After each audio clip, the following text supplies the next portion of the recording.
why does Congress hate Sardar Vallabhbhai Patel? And what has he done wrong to infuriate everyone in modern day Congress? Well, to begin with, he was the choice of the people of this country at the time of independence to become the prime minister. And because Congress comes from the legacy of Nehruvian dictatorship, it is natural that they would not like anyone who commanded popular acceptance, which was him. Hence, naturally hatred, and that's why they don't like Lal Bahadur Shastri so much either, because he also was rather popular. Then comes the other reason, the ideological reason. Of course, this is the obvious one. This is the political reason. But ideologically speaking, he represented an idea of unapologetic India. I'm not saying unapologetic Hindu. I'm saying unapologetic India. India in its true nature. What is India's nature? India's civilizational nature is discussion. India's civilizational nature is debating. India's civilizational nature is questioning and reasoning and asking why, what, and how, and such other things. And when, of course, when as well. So such kind of questions are a part of our nature. I mean, Shastrarth is a shabd that is so common in our lexicon even to this day. And so we still do such discussions, And so such things were part of his nature as well, and he promoted things to remain the same. But this culture is the ancient Indian culture, which comes from Sanatana Dharma, the religions like Hinduism, Buddhism, Jainism, and maybe in modern day you would accept Sikhism to be a part of it.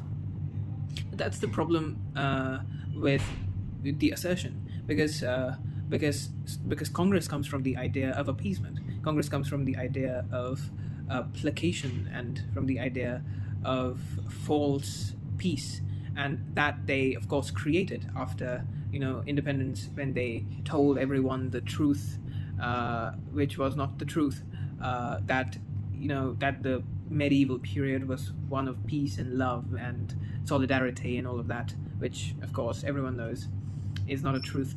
And that's when Sardar Vallabhbhai Patel drew the line, and he said that he can't accept it. And of course he wanted a few things to happen a certain way. By the way, the hatred was so deep that there were methods that were used even by the then Prime Minister of our country, I'm talking about our first Prime Minister, to try, even in death of Sardar Vallabhbhai Patel, to downplay his death. So apparently, Dr. Rajendra Prasad, after the death of Sardar Vallabhbhai Patel, wanted to go to his last rites.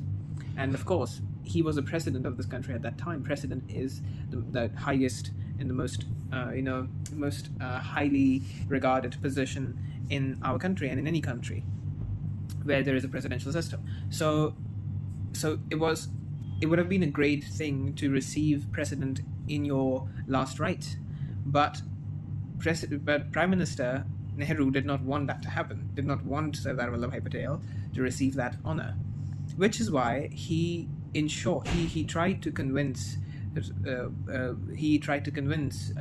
Prasad ji that you are a president, so if you go to an MP's, a member of the parliament, or a minister's last rites, you would essentially start a trend, a convention, and then the president would have to do this, going forward.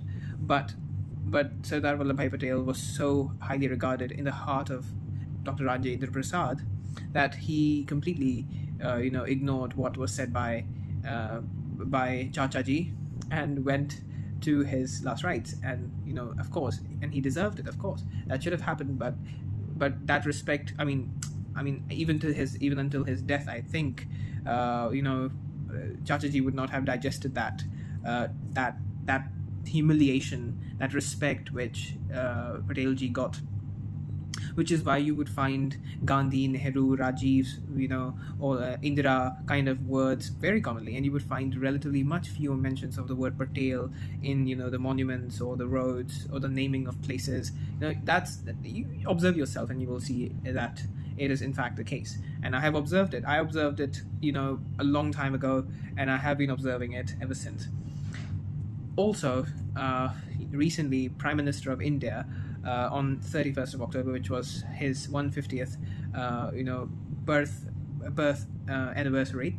It was celebrated as the Day of Unity, and of course, he is the champion of unity in the world. I mean, people say that British united India, but they are entirely mistaken. If anyone truly, I mean, I'm considering anyone in entire history, other than divine figures, of course, but anyone in entire history, or at least in modern history or medieval history or the ancient history that is in our books, if anyone truly united entire India, that would actually be Sardar Vallabhbhai Patel.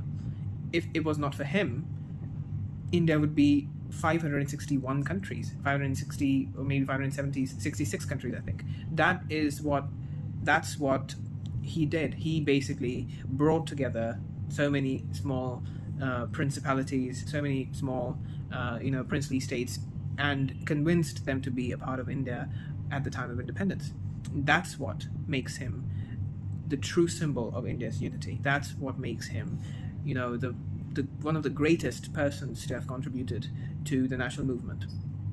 And he essentially fructified the last element of the national movement, which is unification of India. Truly, Mahatma Gandhi might claim that he united the people of this country, but if anyone truly did that, it was Sardar Vallabhbhai Patel. And so he received the respect that he deserved ever since independence. This year on the parade, it was almost to the level of 26th of January, which again makes sense because his birthday, if it was not for his birth, I think we would not be a united country. So yes, we have to give him that respect. Also, it is a big political move considering now he was a Congress leader, by the way. So he was a leader from the Congress, but it is BJP who shows him respect and not the Congress. So it's now actually a big thing for us to see in the future. Although every one of us know that Congress is not coming back to power for another, a century, but even if they manage to somehow come back to power in, let's say, a few decades, and they don't keep repeating or keep doing this, trend that is created by BJP by starting, let's say, celebration of his Sardar Vallabhbhai Patel's birth anniversary or something else that BJP started as a celebration, like in Uttar Pradesh, Diwali, every year there is a new record of number of diyas and so on and so forth, number of drones which are used, such kind of things which BJP government has started celebrating. If the Congress government or other party governments and state governments in states, if they don't keep doing these things, it will be a big reflection of their anti-India, anti-Bharat, anti-Hindu ideology. A big reflection of truth. It will be a revelation of truth for the people of this country, and it will be, it will then be very clear to all the people of this country that it is their hatred in their heart for our religion that has, caused this, which is another reason why Sardar Vallabhbhai Patel was hated, by the way. He there were aspects of him, like he criticized the Muslims. For example, he said that the 85% of the Muslims who voted for the partition of India stayed back, and he, of course, showed his anger towards that. And he was one of those people who wanted that if it is a religion-based partition, then all the Muslims should definitely go to the other side, and none of them should stay behind. And it was not because he hated Muslims. Let me be very clear. It's not because of his hatred for Islam or Muslims. It is because of his practical nature.